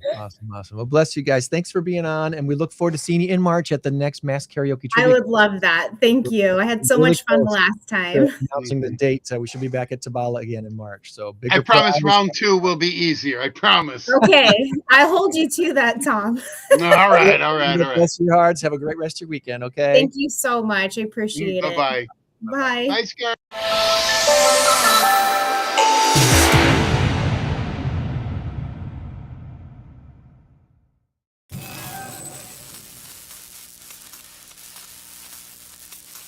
Let's see if we can do Oh, this. what a little right sweetheart now. she was, huh? Absolutely. That timed out very well. So It actually did. Our big number of the week this week, current race to 10, has Tom in the lead by a score of 5-3. Could be doubling up on me today. This could be a challenge. 3. Oh, there we go. There you go. Our big number of the week has some 5 and a 3 in it. 53,000 is the answer. Ice cream or introverts. And I need to go here and find that and then adjust the score before I tell the story. I love ice cream, Tom. You know that about me, right? I really love too. I love it. Have you ever heard of Mix-U ice cream and tea stores? M-I-X-U-E. Okay, no, I have not. M-I-X-U-E. Mix-U ice cream and tea stores worldwide is become the world's largest fast food chain. Global footprint has over 9,500 locations more than McDonald's does. I didn't know this until this last week. It's the fastest growing Chinese ice cream giant, now with 53,000 locations around the world. I'm going to take the point because you chose introverts. Not much. They made over $2 billion in revenue the first half of this year, just the first half of this year, $2 billion. But of course, McDonald's makes a whole lot more. But the story is Mix-U ice cream and tea stores is up 40% year over year, according to Fortune magazine, and it's nowhere near done expanding. They're eyeing a U.S. debut in New York City. They eventually plan to add beer to their offerings. Wow. Mix-U ice cream and tea and beer coming to New York and maybe to Rockford someday in the near future. Okay, so the interesting thing here is if they got 53,000 stores and none in the United States, wow. It's new, and it's could be coming in the next 5 years or something here to Northern Illinois. We'll see. As far as introverts go, book clubs are becoming a big thing again.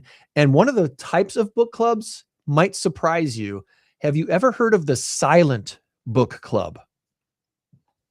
No. This might be something for Miranda and the GABA-A-Alliance folks. There's over 2,000 silent book club chapters now, according to Axios. What began as a couple of friends quietly reading in a San Francisco wine bar back in 2012 is now a global organization with chapters in 62 countries. The concept is simple. Members bring their own books to a set location at a set time, and they read independently while in the company of other bookworms. And it's better than a traditional book club, according to members, because there are no required readings. There are no forced interactions. It's semi-social, kind of a choose-your-own-adventure format, low pressure compared to a traditional book club. The co-founder, Genevieve Delemare, says it's the perfect introvert happy hour. I think the concept is cool, and people are looking for social things without too many strings. That kind of rhymes, so it's got to be true, right? Yeah. So social things without strings. Without strings. Maybe you just gave them their new slogan, but it just seems kind of weird. Why do you get together with a bunch of people if you're not wanting to talk and converse with those people? I think what it boils down to is you're in a room doing the same activity. Yeah. And if somebody does want to share and you want to also share, the option is there, but you're not forced to. It's like you can politely say, no, thanks. Not into sharing. Do that at the driver's license bureau, for crying out loud. I don't know. Taking your test and looking at the guy next to you, wondering if he's cheating. I think it's a pretty interesting concept. I think it's weird, but that's okay. We agree to disagree. I like to talk about some of our in-crowd 815 events and our like a Rockford linked lunch as kind of an introvert way to network. One of my shout outs today, I wanted to say thank you to Lauren Davis from Lauren Davis Creative. She presented at our Rockford linked lunch yesterday at Machine Shed. And we had a gathering of about 16 or so folks that, some are not natural born networkers. They're not extroverts, but they're more comfortable to sit down at a table, to have some lunch, listen to someone give a presentation, maybe ask a question or just listen to other people ask questions and learn some things without being forced to interact other than to introduce themselves once. So everyone knows who they are and what they do.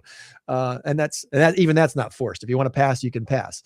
But it's an introvert way to network when you do need to network your business and get your name out there and tell people about what you do. So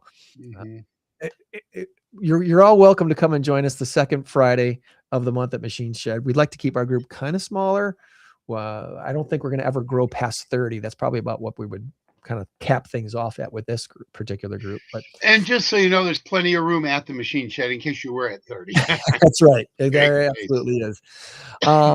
We are wanting to give a couple other quick shout outs to the Excelsior Excalibur Awards were held this past Thursday night, and it was a wonderful evening at the Prairie Street Brew House. Really great event put on by the Rockford Register Star and the Community Foundation of Northern Illinois. Wonderful job. This year's nominees organizations that were nominated to win the Excelsior Award included Rockford Promise. They've been on the In-Crowd 815 podcast before. The Superhero Center for Autism. They've been on the podcast here a couple of different times. And the winner was Vets Roll. Mike Flanagan's organization up there in South Beloit that started like 16, 17 years ago, just wanting to bring a few RVs full of vets to Washington, D.C. Now it has like 16 or 17 charter buses that go every year. And I think they said they have over 2,300 now? It was over 2,000 that they've brought to Washington, D.C. over the years. Vets Roll, congratulations for being the winner of the 2025 Excelsior Award this year. And then the Excalibur nominees, Karen Tilley, a super volunteer, which I think we've had on, I think she was on when we had the Alpine Kiwanis or the Rockford Kiwanis organization on. I think she was on the podcast with them. Penny Wirtjes, who we have not had on the show before, but she brought Gigi's Playhouse to Rockford. She was the founder of Rockford's Gigi's Playhouse franchise, if you will, here. So Penny, congratulations on being nominated. And the winner, Dr. CYRUS Oates from DDS 205, the dentist who's been serving our school-age children with dental care for, over a dozen years, and now is starting that new location in this old Stenstrom Center. We had him on earlier this year to talk about that. And they did a soft opening this week of the new dental facility that kids will be bused to and get free dental care. His collaboration with the Rockford School District is turned into something pretty darn special. And kudos to Dr. CYRUS Oates, his lifetime of dental service here in Rockford that seems like it's only beginning, especially with this new facility that they've just launched at the Stenstrom Center next to Jefferson High School down there. So very, very cool evening there indeed. Anything else that we wanted to touch on this week other than some Packers football? I know you wanted to probably talk about Packers and Bears, and my prediction was okay. Yours was better. I said 19-13. And what did you say? It was 27-13? Well, I said 27-13. So either way, it's fine. It was basically 4 scores to 3. You win. Yeah. Good job. Yeah. So what were your thoughts on the Packers Bears big game last week? And we got another one a week from tomorrow or a week from today. Here's the biggest takeaway. Hopefully I don't make Bear fans mad, but listen, because what I'm saying is the NFL is awful with the refs. The reffing is awful. Yeah. Period. You had the hand to the throat by Luther Burden on Keyshawn Nixon. And it wasn't even Keyshawn Nixon that did anything. It was Carrington Valentine, number 24. Keyshawn's number 25. He comes in and knocks his arm out of the way. The second guy always gets Somehow a penalty.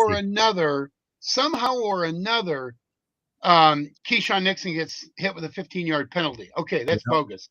Right there, that negated, well, that gave them a first down. It gave the Bears a first down. Kept their drive going.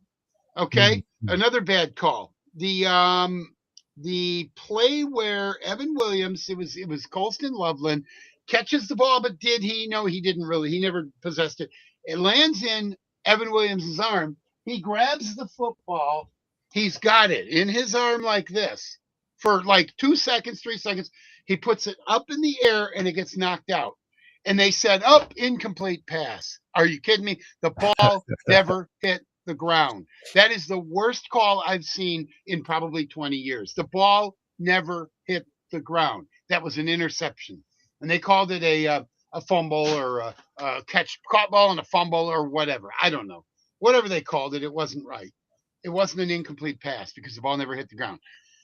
Point number 3, the catch with Luke Musgrave. He catches the ball. He brings it in. The ball does scrape the ground, but it doesn't move. I'll give you that one. That might have been a tough one, but they called it a catch. There was not enough to overturn that. There simply was not enough to overturn it. And then there were a couple of other plays that were just off the wall bad. And, you know, Was there a holding call on Micah Parsons even once during the whole game? There hasn't been a holding call for Micah Parsons all year long. That was the other thing. He was held, by my count, that I could see 4 times. You and I were watching the game together, and you remember me saying, there's another hold. There's another hold on Micah. There he goes. There was a shot with I can't even do it because of my torn rotator. Practically tackled at least once. There was right. There was a shot. There were several shots where the guy had his arm around Micah's neck and he's scrambling like this, and he almost got to Caleb Williams a couple of times. He would have destroyed Caleb Williams 3 or 4 times. He should have. Micah Parsons should have 30 sacks this year. I swear to you, he should have at least 20 right now, because he's been held so many times. It's not even funny. It's almost laughable. Yeah. So the game is 28-21. Caleb Williams, for some unknown reason, goes ahead and throws that last pass. Why? I don't know why he didn't run for it. I'll tell you why he threw it. I'll tell you, because the same exact play worked against, was it the Raiders? Philadelphia. The same exact play was ran during the game against Philadelphia, and the guy was so open, it worked like a charm. And he just assumed it was going to be there. He just didn't. And you know what? He probably was right, except for Nixon catching on and breaking off the guy he was guarding, covering. Keyshawn Nixon is a stud. He's one of my favorite players. And he keeps getting targeted for pass interference. And I tell you what, you could call half of those. Maybe. The other half, no. I'm sorry. Couple of in the Philly game, I believe it was the Philly game. Maybe it wasn't. Maybe it was. It doesn't really matter. Oh, it's in the Detroit game, and they did win the game, so we're good. But the Detroit guy comes up. It's Jamison Williams. He comes up and he makes contact with Keyshawn Nixon, and then he runs off to the left. Well, my son and I were arguing about this. He said, "Dad, you can't do that. You can't make contact after 5 yards." Yes. But the offensive guy was the one that contacted him. What is he supposed to do? Back off and say, "Oh, no, I can't touch you"? That puts the offensive guy at a serious advantage and the defensive guy at a serious disadvantage. If it's incidental contact right there at the point, I don't care if it's 5, 7, 10, 15, 20 yards. If the offensive guy makes contact with him, that is equal contact. Now, if it's an altering play, like if you see the defensive guy grab him and hold him, then you call it. But just contact? Well, you can't touch him after 5 years. That should work both ways. Yeah, it's kind of like then you shouldn't be able to hit me after 5 yards. Yeah. So I that was a bogus call as well. The refs need to figure it out. NFL needs to figure it out. Stop namby-pambying around. Stop trying to make this a passing league. Stop trying to protect all the. Yeah, I mean, yeah, you can't get them injured. You can't get them like heads knocked off or whatever. But right now they're doing an awful job, and it hurt Green Bay far worse than it hurt Chicago. That game should have been 34-13. It kind of should have felt been that way. I mean, it was tough. It was back and forth, but it kind of felt like it was in okay. Green Bay's But there were grasp. 3 drives in particular that got sustained by bogus plays. The one where Evan Williams should have had that interception. Packers get the ball back. You go back down and score. You're up 21-0 because I'm pretty sure that was the one. Either it was the one where they scored the field goal or the one where they scored the touchdown. But either way, Packers get the ball and go back. And then we get the ball in the second half, and all bets are off. I'm telling you, you go into the halftime with a 21-0, a 21-0, or a 21-3 lead. You can pretty much, because that Green Bay defense is tough.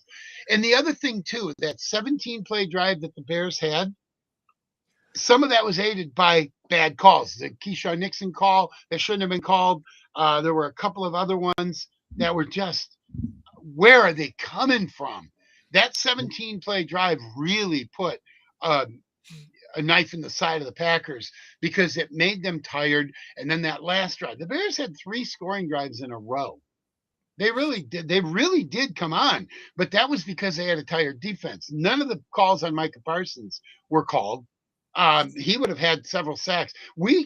I don't even want to talk about it anymore because I've been doing nothing but talking about it all week and I'm tired of it. The refs are awful and I'm tired of it. Greg Rolstad, WROLSTAD, if you want to look him up and find out how bad he really is. Go ahead. Scoring ref. Oh my God. Oh yeah, it's one of the highest penalties. Well, actually, they didn't have a lot of penalties in the game, but it was a lot of bad non-calls. Every time Micah Parsons has, somebody's, I'm doing it with this arm. They got the head, the arm around the neck. Every time that happens, that's a 10-yard penalty. That's a drive killer. Instead of converting a 3rd and 10, now it's 3rd and 20. Right. And you don't convert it. Good luck trying to convert your 3rd and 20 because the Green Bay Packers are the best team in the NFL defensively, not giving up 10 yards or more on a pass play or 20 yards or more on a pass play. The reason nobody throws long on the Packers is because Xavier McKinney, and Evan Williams are 2 of the best safeties. It's the best safety combination in all of football. That's why they've not given up any explosive plays. It's amazing. It's absolutely amazing. And Denver might want to take notice. You're not going to get many explosive plays against the if you've got Cortland Sutton or I don't remember some of their other receivers. If you got them on your fantasy team, I wouldn't play them this week.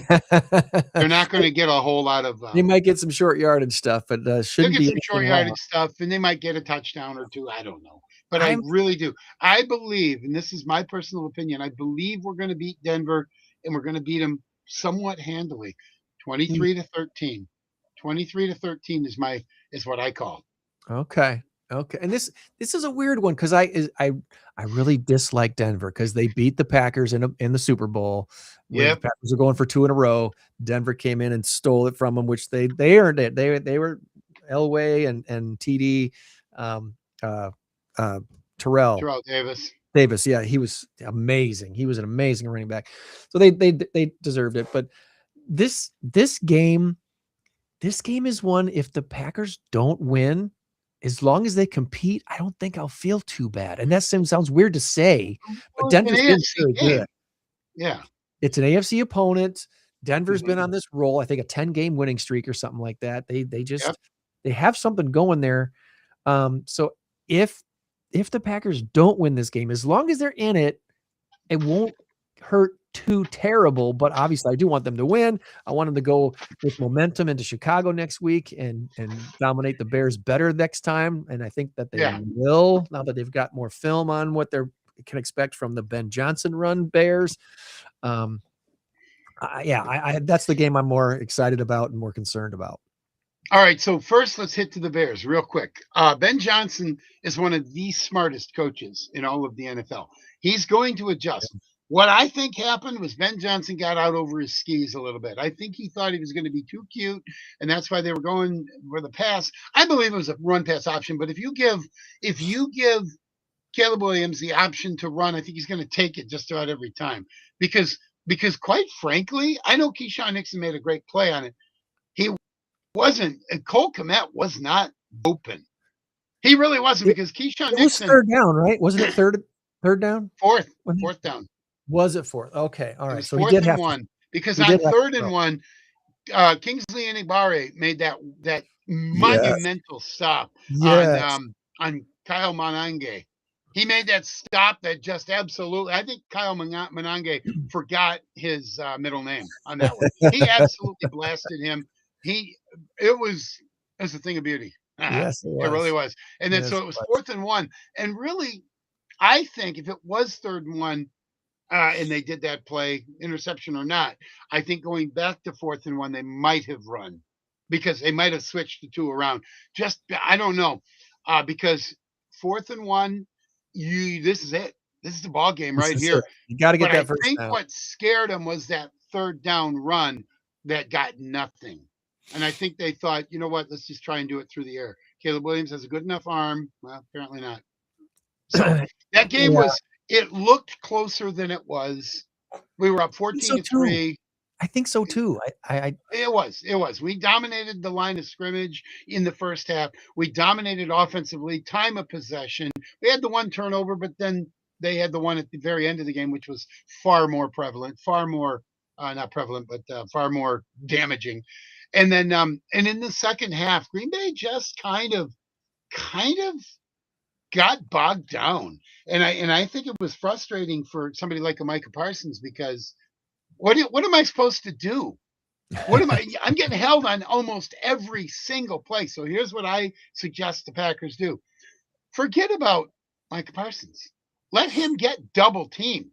Let him get held. And you bring a spy, not a spy. You bring a late rusher in on just about every play. Almost like a blitz on just about every play. Obviously not on 1st and 10, but I mean like on a 3rd and 6, 3rd and 7, where there is the possibility of a run, but more than likely it's a pass. And you bring that guy in the space where Micah Parsons has helped to vacate.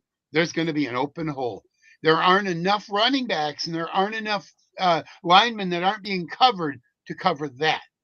And if you have to bring 2, you're already going to rush 4. That becomes your 5th rusher.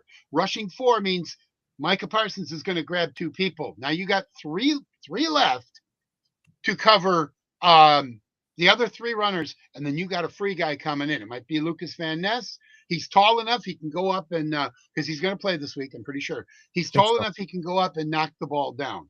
I love the idea of doing that. I don't know the logistics. I don't know how well it would work, but I do know this. They're not going long. They're going to go short. They'll dink and dunk. That's fine. That's what you got. Quay Walker, Edger, and Cooper. You got your cornerbacks for that. So I'm really looking forward to this. I am. Or better yet, maybe what you do is you put Micah Parsons in that hybrid spot. Let him line up as a linebacker. Mm-hmm. And go ahead and put in another 4th down four. You never know when he's coming. You never know when he's rushing. You never know, because he moves around in front of here, in front of there. Take your weakest link on the offense. They've got a couple of weak links on the offensive line. Other than that, they got one of the better offensive lines in all of football. But there's 1 or 2 guys that I know you can exploit. And if Micah Parsons is coming, they're not going to be set for a double team on that one.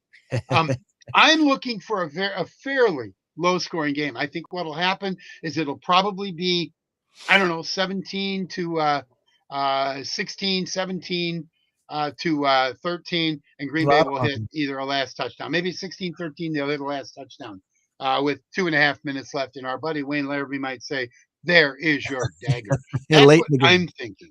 Very late in the game. So very late in the game. That's what I believe. I just think. And now if you take Denver's offense Green Bay's offense against Denver's defense is exploitable. They have a good secondary, but not a great secondary. You get Christian Watson one-on-one, man-to-man, and you're going to have a good day. you're going to have a good day. Now, let's just say this about Jordan Love. He is the number 1 quarterback in the NFL against the blitz. Denver has 55 sacks this year. They lead the league. That's not all your 4 front linemen. That's a lot of blitzing. You want to blitz Jordan Love? Guess what? He's going to burn you. He is the number 1 quarterback against the blitz by far. I think he is like an 87.1 passer rating or QBR, quarterback rating, not a passer rating. Again, meaning I think he's completing that many passes. 81% or 87%, 87.1. I don't know what I said. Against the blitz. Go ahead. Blitz him all you want. He's really good at picking up the blitz and finding the open man. And if you're blitzing, that means someone's open because you've got 3 wide receivers and a tight end, or you've got 2 wide receivers and 2 tight ends. One of your tight ends is going to block, and a guy like Luke Musgrave, who's very good down the field, will be your 3rd, quote unquote, wide receiver. That's what Luke Musgrave brings to the table. He's not a good blocker. Not a good blocker at all. What's the possibility of a Luke? Oh gosh, no, I was thinking of Lucas Van Ness. What's a possibility with Van Ness coming back, of Van Ness getting an interception this week? Very good possibility, but I think he's going to get. I think he's going to get 1 to 1.5, maybe 2 sacks. I think they don't have a lot of film on Lucas Van Ness right now, and I don't think they're really paying that much attention to him. I think they're paying more attention to Micah Parsons, and this is why I'm saying if Lucas Van Ness is the guy that comes free on a lot of these downs, because Micah Parsons is being double teamed, and maybe because Micah Parsons is so strong, he's pushing the quarterback to the other side where Lucas Van Ness can then come in and have lunch. Well, it's a 3:25 kickoff tomorrow in Denver, in the Mile High City. So where are we watching it? I don't want to put you on the spot. I haven't really decided yet, but if you want to go off the air for a minute or two, we can do that. we'll have to connect after the podcast. Okay, that's fine. That's fine. So, I don't know. I might head up to Ron's, so you're more than welcome to come up there. All right. Next week it's Christmas week. Holy cow, Tom! Wow. It's Christmas week. Should I do another Christmas quiz next week then?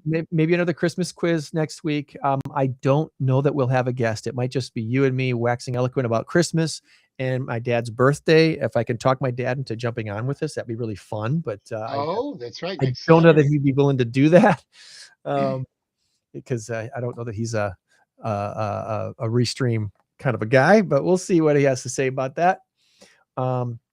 Big time thank you to Mike Fredericksen from Memorial Hall, the curator there at Veterans Memorial Hall, joining us today. You can tell he loves what he does, and you can also tell the same thing for Miranda. She loves what she does. She is Miranda the Cox, right person for that job. Yeah, from her starting her little group just for her daughter to be, expanding into a national organization. It's pretty something special there. So I want to show her some support. Look up the GABA-A Alliance on Facebook or on the webpage there as well that we put in the chat today. Visit our website, incrowd815.com. And as we leave, I'm going to bring up some of our Spotify stats as we wrap up today. So remember, you change the world when you help one person. Be a blessing to someone this week. Tom and I will do the same thing and meet you back here next week for another In Crowd 815 podcast. Buddy, have a great rest of your weekend. Go Packers. Go Pack, go. 815 in crowd. 815 in crowd. 815 in crowd. 815